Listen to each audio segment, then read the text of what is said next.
Okay, I like doing segment 4. You start off. Hey, I'm Dave Champion. This is my co-host, Bill Carns, and together we are totally unprepared. All right, before we get into anything serious, I think I'm going to figure out what key our opener is in, and I might do like an opening, like guitar riff over the opening, over the holidays, perhaps. that'd be nice. That'd be fun. We'll see. We'll see. Yeah, we'll see what the outcome is. Yeah. You guys can vote on that one. All right. Frivolity. Okay. See. There has been a perception in society forever that people who use profanity often, that would of course not be me, I did the heavy lifting a couple weeks ago. You did. You pitched in. That they have something psychologists refer to as the language poverty. In other words, the theory is, and of course probably a great many of the people watching believe this is true, because it seems to be one of these many societal myths, is that people swear because they don't have other words to use. Their vocabulary is so limited, they have to rely on profanity. Okay? And that's bullshit. Yes, it is. And I'm just watching, there he goes. Out comes the paper and the pen to note down the time that he has to beep. All right, but a team of psychologists did a test where they proved scientifically that that is not true, that actually people who use profanity often and well have a larger vocabulary than people who don't. Abso-fucking-lutely. I cannot agree more. Keep pushing the button in there, Mr. Engineer Man. This is a great segment. This is it's interesting because there are so many curse words out there. Yeah. That obviously you have many, many, many descriptive words at your vocabulary disposal, if you will, that others don't. And of course, we have other words that we can use as well, but we like to throw those in there. So, I mean, I think it's a matter of actual intellectual superiority over those stupid bastards. Yes, and there has been other research done showing that people who use profanity are actually more forthright. Now, see, that to me makes sense on its face. The first one, okay, I understand it took some research to prove that people who use profanity have larger vocabularies. But to me, the fact that people swear are more forthright does not surprise me in the least, because people who refrain from swearing often do so because it's a matter of image. They want to be perceived a particular way. People who want to be perceived a particular way aren't just going to trim up their language, they're going to trim up the content of their speech so that they're not unpopular in any way. Sure. Where the person who says, I don't care what the hell you think of me, I'm going to swear, I'm going to tell you what I think, you know, I'm going to be me, and if you don't like it, you can go pound sand, right? To me, that made intuitive sense right off the bat. But the other one... And you'll notice that in business and politics, you get people that are up there talking about one thing or another, and of course they won't curse. And I got to tell you, we're going to talk a little bit about the debate in a little bit, but I watched the first half of it last night. I had to go do some stuff. I watched the last half of it this morning.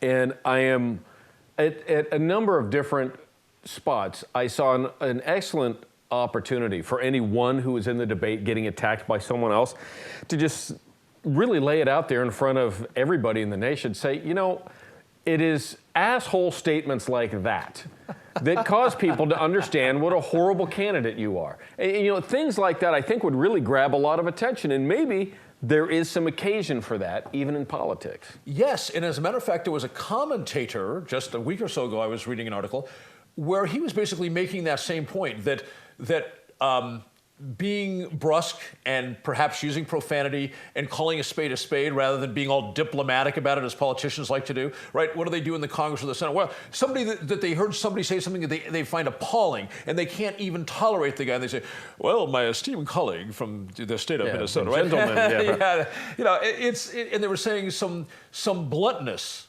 some perhaps even profanity at key moments would rivet the attention on the point being made, rather than this endless droning on of politically correct on the speech. words and not the message. Stacey Dash, who you might remember as an actress. She was in not Airheads, I don't know what it was. Anyhow, she's been an actress, and she is been a member of Outnumbered, which is a morning Fox program that has a number of women that sit on the panel. They bring in one man who's outnumbered, and they talk about events of the day. And they were talking about Obama. Is this a show on the air right now? Yeah, it's on Fox. How do I get on this show? It was on the first part of last week. She got a 2-week suspension for saying that Barack Obama doesn't give a shit about this, and they believe this. You heard the shit, and then she stopped. She goes, doesn't give a damn about any of this. She got 2 weeks off for using the word shit, which is stupid. And then, of course, the other guy who was on Fox, I think the night before, it was that same day. He said he referred to Barack Obama as a total pussy. I heard that. And he was like a guest. Expert in a field, sort of a thing. He's not actually a member of the news team. He's not an anchor or anything. They can't give punish him him. 2 weeks off. Yeah, we're not going to call you up for 2 weeks to come on here. Which, again, it's ridiculous. Like, you know what? You're Fox News. You're supposed to be leading the way. Allow this. Well, not only that, you're old enough to remember this. The justification for the networks taking that sort of path used to be, we can't do it, the FCC will punish us. Which right? is not the case. Not anymore, No. right? The United States Supreme Court, in a series of cases, probably close to a decade ago now, gutted the FCC of that authority. They don't have it anymore, basically. And it all stemmed from what? It all stemmed from Janet Jackson's wardrobe malfunction when Justin Timberlake quite obviously ripped what she was wearing off and exposed one of her breasts during the halftime show of the Super Bowl. That's what started this whole thing. That's when the FCC really started hammering down. It ended up going to Supreme Court. Supreme Court gutted their authority. Well, some of these decisions concerning language were before that. But basically what the Supreme Court said is, look, you guys on the FCC, there's like 70 of you guys sitting here, okay? We've got 320 million Americans. You don't get to decide what is acceptable for 320 million Americans to decide. And we're not stuck anymore with channels 2, 4, 5, 7, right? We now have 9,000 different channels to choose from. If somebody doesn't like it, they can turn it off. You 7 guys don't get to say anymore when it comes to what is acceptable. And I read a group of attorneys that represents the entertainment industry. They wrote a position paper about 3 years ago, basically summarizing all the court decisions and saying, okay, when we distill it down to what the practical level, which you can and cannot do, they said, Noah, get ready. They said, you should be judicious about when you say fuck, okay? So you should, I was saying, like you want to shoot a buck, very similar. You should be judicious. You should be judicious when you say that the FCC might have some game if you said that at like 7 o'clock prime time when the kids are watching. You should absolutely not say mother bucker. Okay, that was with a B, not an F. And they said, other than that, you're golden for anything. And they said really what the Supreme Court said was it goes down to the intent. So for instance, if the intent is to shock, then there might be some question. But if it's contextual, if it's in the flow of presentation, it's a movie about the mafia, and the guy says, "Hey, you mother bucker," okay, that can't be censored if it's shown on television because it's part and parcel of the presentation. But if you just sat down, you and I just sat down here, looked at the camera, and just started swearing, that might be actionable by the FCC. So basically, 99% of the usage, their authority's gone. It's interesting, too, because now you get movies that we've all seen for years that have been altered and bleeped and that now necessarily don't. You might get the original version on there with commercials thrown in. We got about 3 or 4 minutes left before the break. One more comment before we go there. Okay. Here on this station, as a matter of fact, there's nothing stopping the kind of language we use on the show according to the FCC, but the owner, we're in a small town, an older population, sort of a retirement place. The owner of the station has decided certain words he suspects his audience would not appreciate, which is why you get beeped. The difference between policy versus law. Yeah, so those of you who watch us locally on KPVM, you get the beeped version. If you want to hear the unfiltered version, you have to go to totallyunprepared.info, and then you can, oh, hey, look at that, right on top of it. Thank you, Noah. My finger went off screen. Thank you, Noah.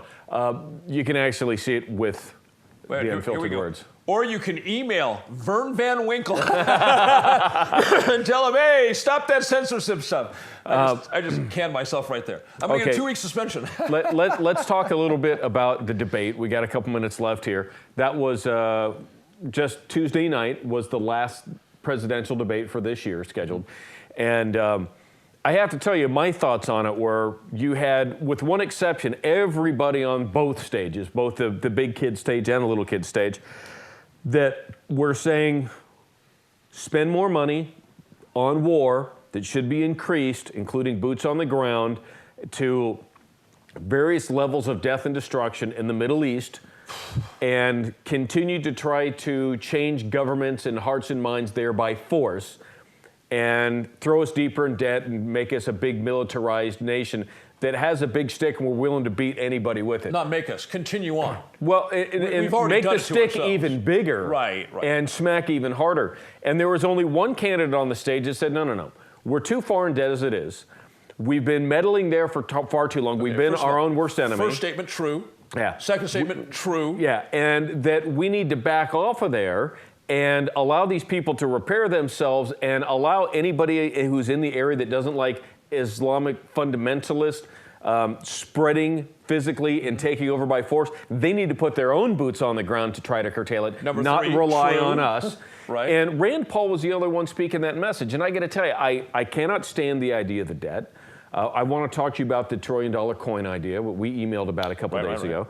We'll do that a little later. But I don't like the idea of debt. I can't stand the idea of more war. 1.2 million civilians in Iraq alone have been killed in the last 13 years. And collateral damage, 1.3 million? You've got to be kidding me. Yeah. I think that's about the size of Daytona Beach, Florida. Or maybe even more than that. When you think about it, 1.2 million dead civilians who, remember, Iraq never did anything to the U.S., ever. No. And we killed 1.2 million of their civilians. I believe that's called genocide. I know Americans don't like to hear that because we're supposed to be the good guys. I don't see another way to play it. Yeah. And I'll talk a little bit more about the idealism behind all of this during my rant segment. It's going to be kind of interesting. I take a little bit different position, but hopefully people will actually be able to see, just by turning the tables a little bit, maybe understanding both sides of the coin here and seeing where we need real change. Yeah, and I think what you're about to talk about is something that people really need to hear as we're going into the election cycle. Let's hope so. We'll be right back with Dave's rant.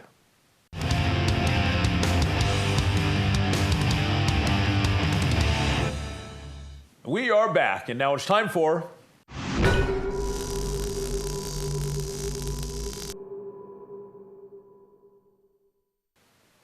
What is up with Barack Obama? Could it be that he is the absolute worst president to ever sit in the Oval Office? Let's talk about a couple of things that people constantly condemn Obama over and make the point that he is probably the worst president ever.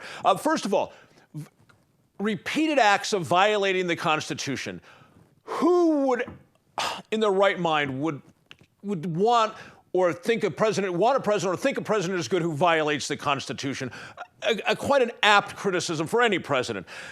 Remember when the FCC was having those sort of almost secret hearings where they were discussing whether they were going to release regulations so they would regulate the internet? And oh my God, everybody screamed bloody murder and said, no, the government can't regulate the internet. Are you kidding me? The internet is sort of the epitome of freedom where you can get information from sources near and wide. We don't do that. And especially people on the right. Oh, no, we can't have the government regulating the internet.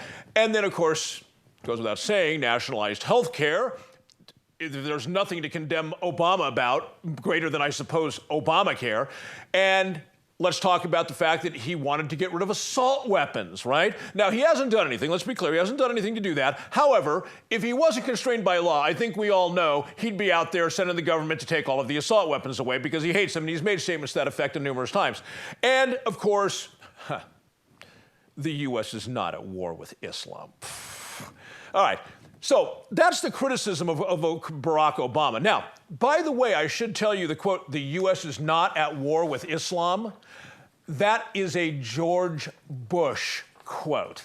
Now, I say all of these things about Barack Obama because I'm sure the people on the right who are watching this show, every single thing I mention, they're like, yeah, yeah, yeah. And you know who believes that stuff?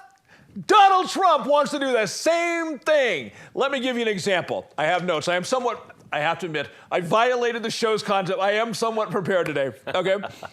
He wants to regulate the internet. Now, the big claim of his supporters, which is a lie, is that, well, it's just because of terrorism. Okay, first of all. And of course, last night, Trump tried to clean up his statement a little bit.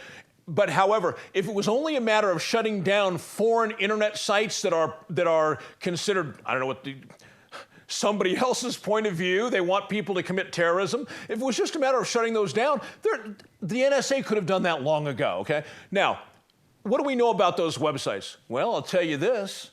A group of hackers just identified 3 ISIS Twitter accounts as going back to the British government's computers. That should give you an idea why these things haven't been shut down, okay, if you've got your eyes open. Also, nationalized health care. Oh, let's stick on regulation. By the way, the other thing that Trump said, which makes it clear it's not just about stopping terrorists, is that he said, in the same breath, talking about closing up the internet. That was his characterization. I'm going to go talk to Bill Gates about closing up the internet. He said, because we're losing our children to the internet. Okay? Nothing to do with Muslims there. He's basically saying, if I don't think it's a good idea, I should go to Bill Gates and we should find out how the government is going to tell you and your children and everybody else in America what you can and cannot see on the internet. The same exact thing that the people on the right screamed when the FCC was considering regulating the internet, because it's Obama's administration, right? But if it's a Republican who wants to do the exact same BS, yay, let's regulate the internet. Now, nationalized health care, Barack Obama, Obamacare, right? Guess who also supports single-payer nationalized health care? Yeah, Donald Trump. The guy you excoriate Obama for it, you love Donald Trump for it. And of course, Donald Trump has also come out and said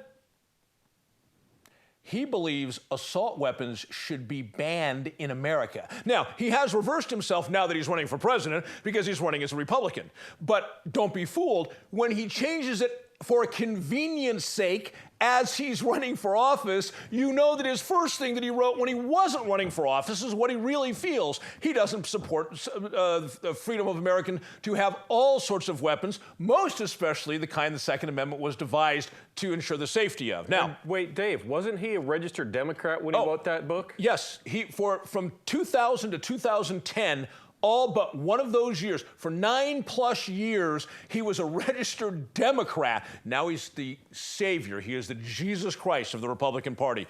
Now, also, we talked about Barack Obama. He's constantly violating the Constitution. Really? Donald Trump has come out with 4 things he has stated publicly that is his policy, his platform, his agenda, what he advocates, that are blatantly unconstitutional. I'm going to share them with you, but before I do, I want you to think to yourself, if you think it's unconstitutional, you hate it when Barack Obama does something unconstitutional, how the hell can you vote for somebody who does things that are unconstitutional or tells you he plans to when he gets in the White House?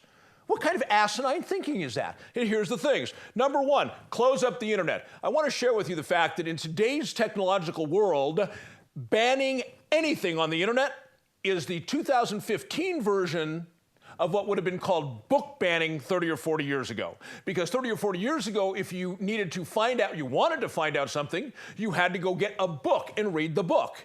Now we go on the internet. It is the modern equivalent of book banning, and that's what Donald Trump wants to do. Remember, we have to save our children. We're losing our children to the internet, right? We're losing our children to books. That's what he's saying. And by the way, I don't care about this Islamic thing. If I want to go on an Islamic site and look at an Islamic site, I want to be able to do that. I want my government to tell me that's not possible. Now,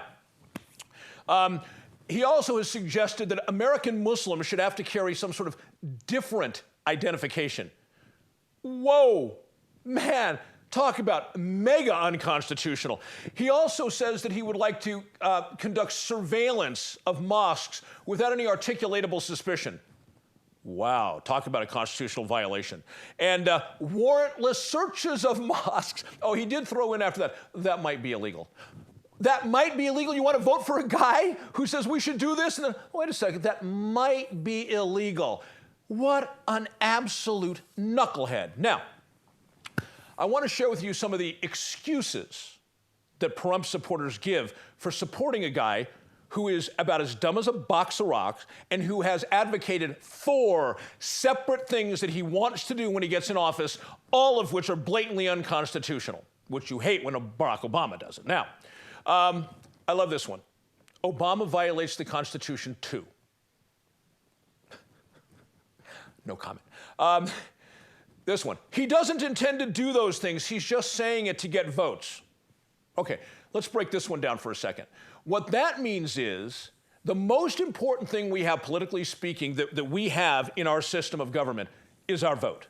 And in order to apply that vote correctly, we need to have honesty and forthrightness. And that is the core of our ability to exercise self-governance. But the people who are apologists for Trump are like, well, he's not really intending to do that. He's just saying it to get votes. Translation, he's intentionally, knowingly, and willfully lying to defraud people out of their votes. And people think that's a good thing. No wonder this nation's in such trouble with those kind of idiots. Now, all politicians lie. Okay? That's not true. Ron Paul didn't lie. But most politicians do lie. But here's the thing. We're not talking about a politician who's lying, although some people believe he is. We're talking about somebody who's going way beyond lying. He's advocating unconstitutional acts before he's even in office. Holy cow. Now, I discussed that people have taken an oath. Many people, such as myself, Bill Carns, have taken an oath to support and defend the Constitution of the United States. How can somebody who's done that turn around and vote for somebody who advocates freely, without any concern? Oh yeah, I want to do this, I want to do this, and it's unconstitutional. You know what somebody said to me? Well, my oath ended when I got out of the military. Yeah, very clearly. I also commented that I know 2 groups of people that support Donald Trump, those that are idiots and those that are fearful. And somebody wrote back, this is on Facebook, and this is how willing they are to lie. Okay, this gal wrote back and said, that's not true, I have an IQ of 160, blah, blah. Having an IQ of 160 would make her one of the 12 smartest people on the planet, okay? So she's so foolish, she doesn't even know what 160 IQ is. She's clearly lying about her IQ just to make a point that I'm somehow wrong when I say that people who support Donald Trump, one particular demographic that support him are people with very low IQs. Again, just blatant lies. But if you're going to vote for somebody who advocates unconstitutional conduct, why not be a liar yourself? Hey, it makes sense to me. He's going to create jobs. Look, people, understand, Donald Trump went to private schools his whole life. His father was a multi-bajillionaire. He ended up at Wharton School of Business, where he has a degree in economics, most specifically tailored around real estate. That's why he went to Wharton. They have a real estate economics class. And then he got hundreds of millions of dollars from his father. If you went to private school and you graduated Wharton's business school and somebody gave you $100 million, it wouldn't be hard to make money, right? You'd actually pretty much have to be a stone idiot not to make money. Plus, when he gets in the White House, he's not in the private sector anymore, and government doesn't create any jobs. Zero. All you have to do is go read a book called The Freedom of Economics to find out how that kind of socialism fails dismally every time it's tried. He's going to protect us. From who? One individual said that it's not about fear-mongering. People aren't fearful who support Trump. And then he listed all these things that are happening, and when it was done, I responded to him and I said, do you realize after you said it's got nothing to do with fear, every single thing you listed could be summed up with this. People who aren't like me are gaining in numbers and perhaps influence. No, save me from that. That's fear. And that's a Trump supporter. I already covered that. Oh, I love this one. I haven't heard him say that. Why are you backing any political candidate if you're not following what they're saying? And, this one. If it's not going to be Trump, Hillary will win. Okay, anybody who says that just lost the IQ test. Because let's say Donald Trump had a heart attack and died tomorrow. Do we imagine all the people who support Trump today would suddenly fall off the planet? No. They would turn to other Republican candidates and support them in his place. Plus, I will tell you this, some Republican candidates, one notable, might be able to bring some people across the aisle from the Democrat side. Donald Trump is exactly the opposite. He is going to repel, he repels me, he's going to repel a great number of Americans across the line away from the Republican Party. So in summary, oh, and one more. He's not a tough guy, okay? Just because you talk tough doesn't mean you're a tough guy. It means you're a demagogue. And when you're in the business section with millions of dollars, you can talk tough. It doesn't mean you can bring it home. We're out of time. Thanks, Dave. We'll be back next.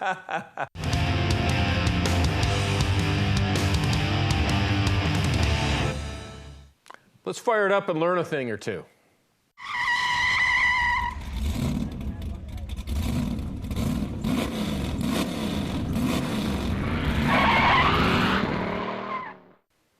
You know what really grinds my gears? Having a show called Totally Unprepared and bringing notes.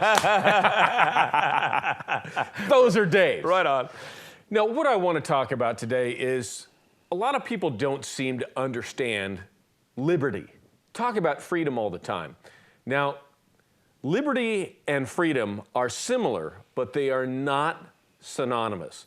You hear people talking all the time, you know, I want freedom here, I want to be more free, free this, free that, free the other. Talking about their own, not free stuff on the store shelf. That comes with looting. Now, with freedom, and not really understanding liberty. If you notice, whenever you say the Pledge of Allegiance, it ends with liberty and justice for all. Why is freedom not mentioned in the Pledge of Allegiance?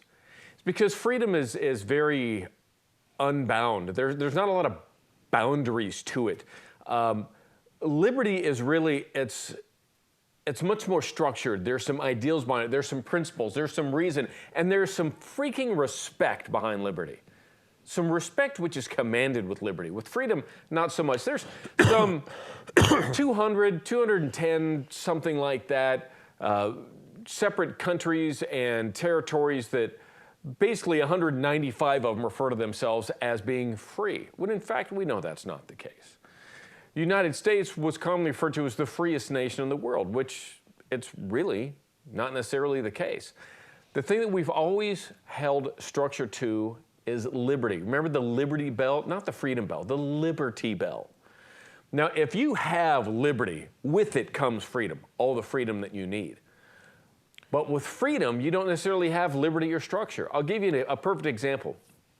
Mogadishu, Somalia is a free state. Somalia is a free country. The reason is there is no structured government there. It is lawlessness controlled by a whole bunch of warlords in various areas. But there's freedom. You can go down the street if somebody's in your way or just ticks you off, you can take out a gun, shoot them dead. Hey, you know what? There's freedom. You can get away with that because there's no police to do anything about it. Unless whoever you gun down happens to be a favorite of the warlord or one of their lieutenants, they might come looking for you. But that's actually a free society. But there's no liberty to it. Within that liberty, you can't really do what you need to do for your family unless it works within the warlord's provisions of the area in which you are or live. With that freedom that you have to go just about anywhere and do just about anything, you can trample across all kinds of other people, and you can step on or completely deny them their freedoms, their rights, their liberty. Now, that's not true freedom at all. True freedom comes from liberty. Liberty is respecting of other people's rights, your free exercise of your rights, as long as your rights don't infringe upon the rights of someone else. You know, we're having a lot of this debate back and forth over Muslim this, Muslim that, Muslim the other. Anti-Muslim this, anti-Muslim that, anti-Muslim the other. When we discussed last week, as Dave brought up, we'll round it up to 20%, the true number is 19, but 20% of the world's Muslim population populate the Middle East, the Arab world, if you will. The other 80% are strung throughout the world in other areas. There's a big contingent in Africa. There's also a big contingent in the Southeast Asia and a lot of those island nations and such. There's the largest Islamic population in the world is concentrated in Indonesia, which is a massive country with tens of millions of people that are living there, all Muslims. They do not practice Sharia law. They are not these wild and crazily extremists that we're always talking about. The thing is you hear a lot of discussion about how to clamp down on the Muslims, how to deny the Muslims their ability to do things, how to raid mosques and these places of worship of all these Muslims. Here's the thing I want you to think about. Replace the word Muslim with the word Christian. That's what I want you to do when you hear these things. Replace mosque with church. And replace this, they're coming from overseas to come get us because they don't like us. And I want you to think of a couple of things. What I'm trying to do is get people to think here.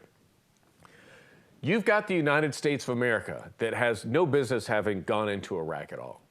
But we went in there, this weapons of mass destruction, all this stuff that was never found, nothing was there. And we have been trying to topple various dictators in that region of the world, as a matter of fact, successfully for some time. Look at what happened in Egypt recently, and the Muslim Brotherhood came in. We're trying to get rid of, who was it, Assad in Syria. We got rid of Gaddafi in Libya, which Libya went from the highest standard of living in the entire Arab world to what is now essentially a dive. It's Watts. It's Detroit under fire. It's bad news. So it's South Central LA, or the south side of Chicago, if you will. That's really what it's turned into. From it used to be Brentwood, and now it's Watts. It didn't do us any good. We've been meddling in that area with political aspirations of our own to try to get whatever it is we want, be it oil, energy. I don't even know what the hell we want over in the Middle East right now. But we've been meddling for so long, and then we throw armed troops in there. And at this point in Iraq, in the last 13 years, have killed 1.2 million estimated civilians, on top of all the war fighters, or they call them insurgents. Now imagine this. If America wasn't quite as militarily powerful as we are, maybe we didn't have quite as many natural resources as we do, and there were some other bigger countries out there. Let's say that Bangladesh was this gigantic country that had all of the power in the world and a lot of influence, the leader of the world, if you will, the way we speak in the United States. And Bangladesh decided to come into the United States for whatever their reasons were, armed, started going around the country, killing people by the tens of thousands as collateral damage, some directly. Pardon me. When they got us locked up, they're doing all kinds of crazy stuff to us. They're putting their own people in to run the government, which is a different system than what we agree with. But they're telling us we're here for your good. And they're oppressing us. And we're doing this for many years on end. And then we finally get pissed about it. So we start trying to get to the Bangladeshi people because of the Bangladeshi government. You might then see where we would consider them the invaders, and we would consider them the problem, because the Bangladeshi government in this scenario would be oppressing all of us, and we would all be affected one way or another.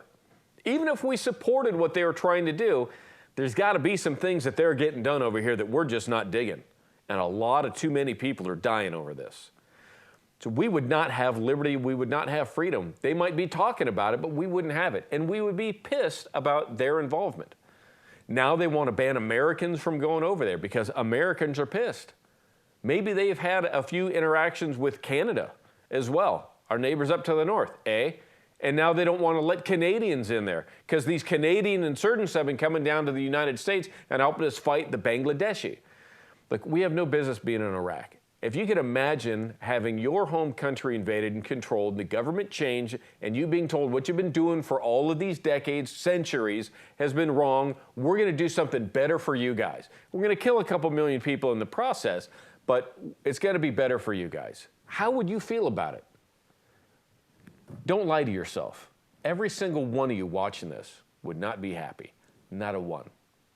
Unless maybe you're a Bangladeshi descendant and you think, maybe that would be kind of cool here. Well, in that case, go back to Bangladesh. which is what we should be doing. We should be coming home and stop meddling over there. When you realize this is what's going on, and then we want to stop the free practice of the liberty-protected rights that others have in this country, you might realize where we're going wrong with all of this. We have caused this problem, not we, you and I, or Dave Champion, or anybody in the studio here. We're talking about the government that does things that we do not, as the governed, give them consent to do. We don't provide consent to our government to go into other countries and to start blowing things up and toppling dictators and putting in their own puppet governments. We don't approve of that. We don't even talk about that with our representatives in Congress. And it's not something you're ever going to hear a president bring up on a televised speech. They're not ever going to talk about it in their presidential speeches when they're running for the office when it comes up. It just doesn't happen. But that's exactly the sort of thing that's going on. Dave, what's the name of the operation from Cuba with the generals that wanted to cause things there? I'm still stuck on Bangladeshi. Operation Northwoods. Thank you. Operation Northwoods, where we got a bunch of these command-level generals that were trying to come up with the idea, actually had come up with the idea and the plans to cause all sorts of terrorist-type events inside the U.S. borders that they could blame on Cuba, so that then we could, in the 60s, have an opportunity to go in there with tremendous support of the American people to go in there and go to war with Cuba and take out Fidel Castro. They actually had conspired to have, in America, on our U.S. shores, American paid for and supported through shadow guys, CIA spooks and such as that, actually doing these things. And it was John F. Kennedy, who had recently been elected as president, that put a stop to all this. He should have thrown them all in the clink and charged them with who knows how many myriads of federal offenses for this sort of thing. To even think about these things, bring them up, and have them laid out in plans on how they were going to do it. That's our own government. They govern by they operate by consent of the governed. That's bullshit. That is not the case that we have, and we haven't had in many, many decades. Those of you who fought in Vietnam, I got to tell you, you have a lot of my respect, but I have to tell you something else. The Gulf of Tonkin never happened. For whatever reason, the administration and those that paid their bills throughout the government, military, industrial complex, whatever their rationale for wanting to go in there was, they used the Gulf of Tonkin as an excuse to really start aggressive military actions there. And you were suckered into going over there fighting. 57,000 of you died over there, on top of God knows how many Vietnamese. 2.3 million. 2.3 million. Thank you, Dave. This is the sort of thing that happens at our government level that we do not give consent for the government to do. This is why we need a massive change and to understand what liberty really is, not just freedom, because we can be free and oppressed. But if we have true liberty, we will not be oppressed. We will have freedom. We'll be able to exercise our rights. We don't have to worry about anybody else coming into our face and our homes and our communities and oppressing us and subverting our rights. Take this to the ballot box.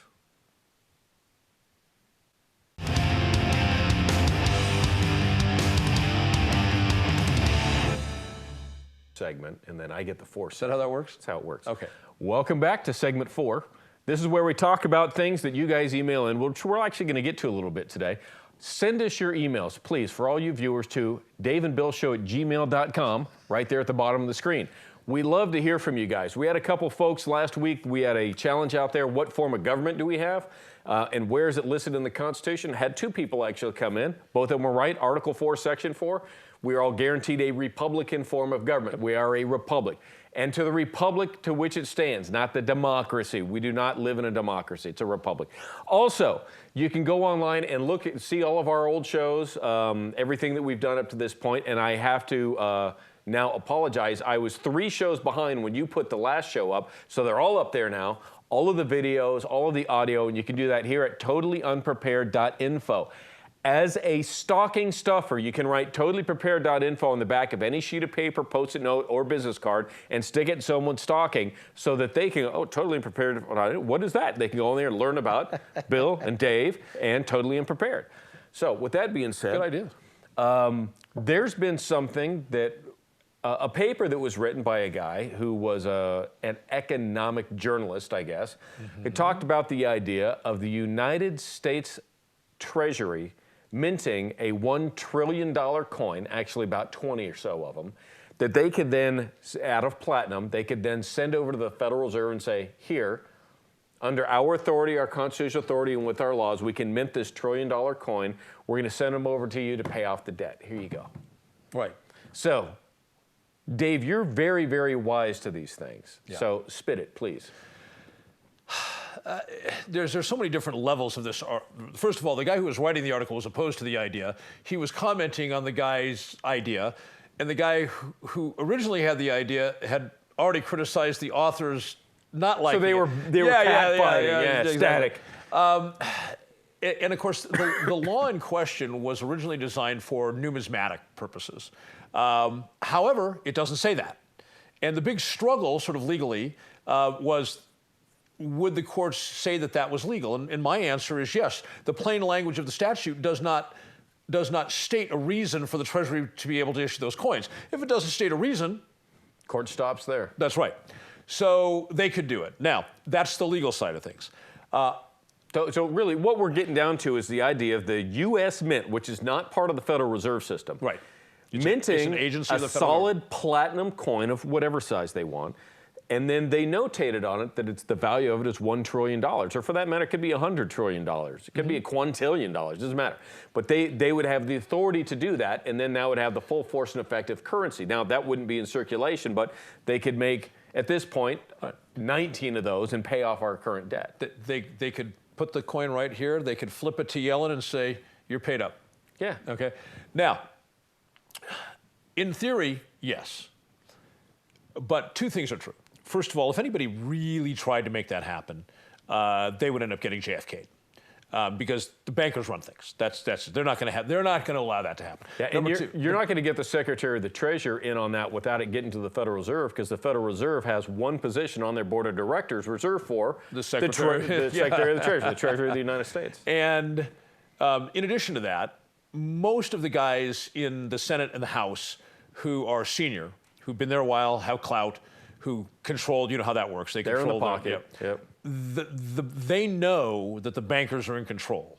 So if anybody even started to go down this road, other than an economist commenting on it in an article, anything more than that, trying to place that into real world application,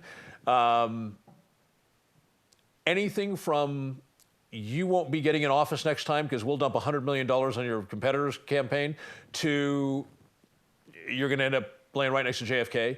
Or they just change the law, because that's in the U.S. code, right? Correct. Yes, Congress could. All Congress has to do is, for the sole purpose of numismatic coin, that would take that statute right out of the play. Right. So they influence those members of the Senate and the House that I was talking about. They amend the statute, and it's over. So it's a great idea. It's one of those things. It's like, oh, that's cool, and in the real world, never happened. All right, let's talk about an Uber driver in Chicago. Yes. That used his concealed weapons permit, his handgun, to stop a guy that was randomly shooting a bunch of people on the street. Now, I think this story has two great aspects to it. Number one, it happened in Chicago, the home of perhaps the strictest gun control in America.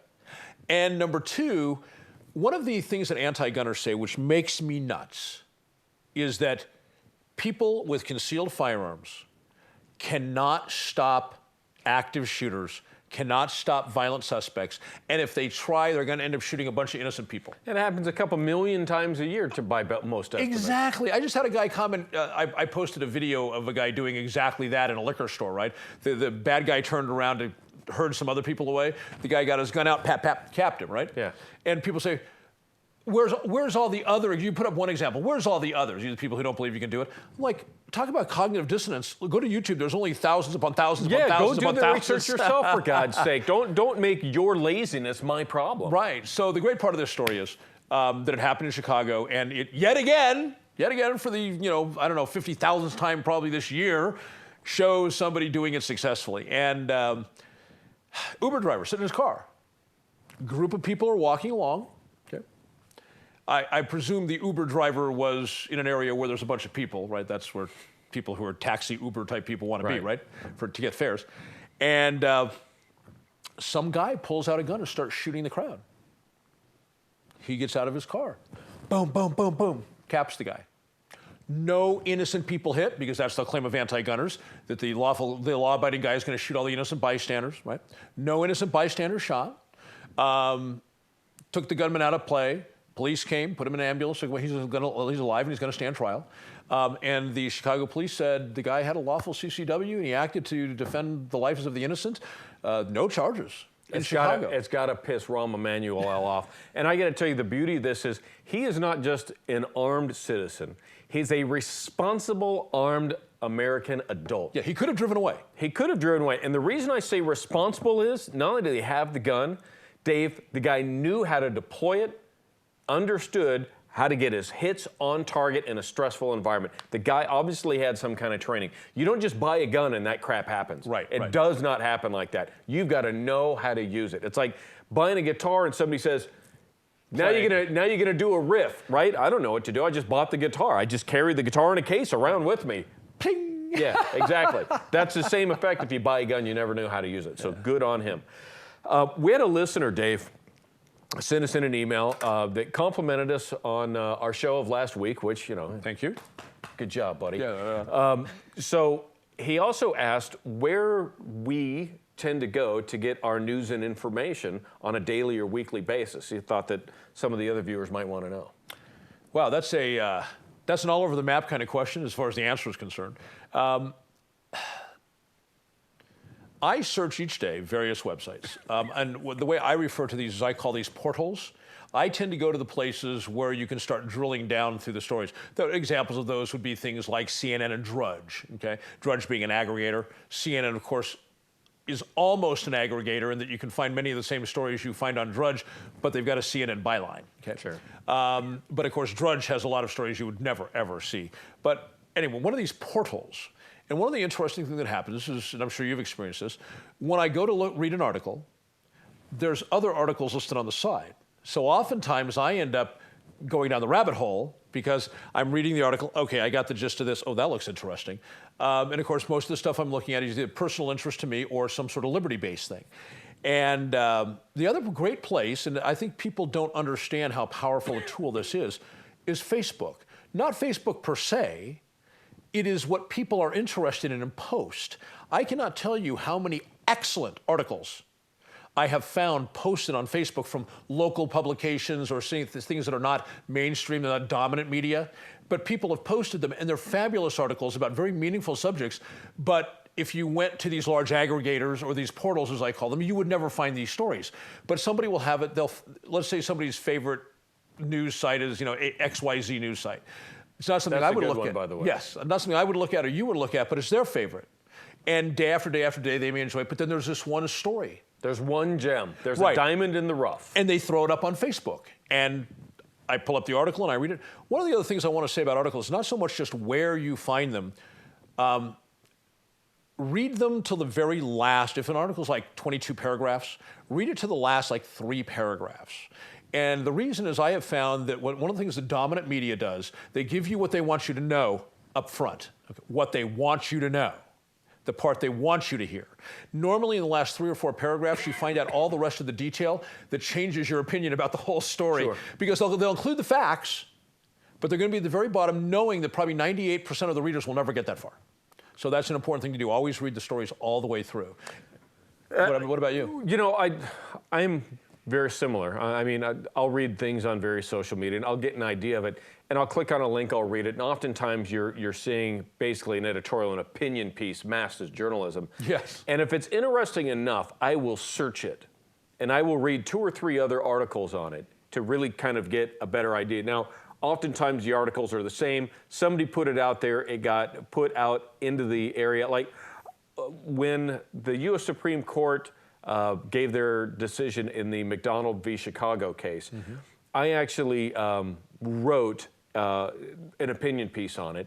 And I got it in the hands of a publishing company, a publicist, if you will. And what they did, they put it everywhere. And that opinion piece was published in, I think it was about 300 different areas, including Forbes, USA Today, CNN, Fox. Everybody picked up mine. Now, I had to pay to get that done, but I wanted my name out there, that this is my opinion of it. And it got picked up by agency have film. So go through, and other people can do that. So sometimes you find 3 or 4 that's basically the same story, crediting the same source. I try to find various areas of that if it's something that's truly interesting, and try to source it a little bit and find out what's going on. So there's not just any one place or another. I know you like Drudge is one of your home bases. One of my portals. And one of mine is actually Fox News, because they'll put up different variations of something that, say, CNN might put up. They have different aspects of it. I like to read them both. I would also comment that one of the things that, for me, makes the news stories more compelling and interesting is to connect the dots between what happened yesterday, a month ago, 6 months ago, a year ago, 5 years ago, 10 years ago, and see how they all interconnect over time. To read stories, I got this one, okay, we're done. I got this one, I'm done. It renders the entire process almost meaningless if you cannot connect the dots at the end. It does. By the way, we may or may not be here next week. It'll be just a day or two before Christmas. And if we're not here, Merry Christmas, but we'll see you next time. See you soon.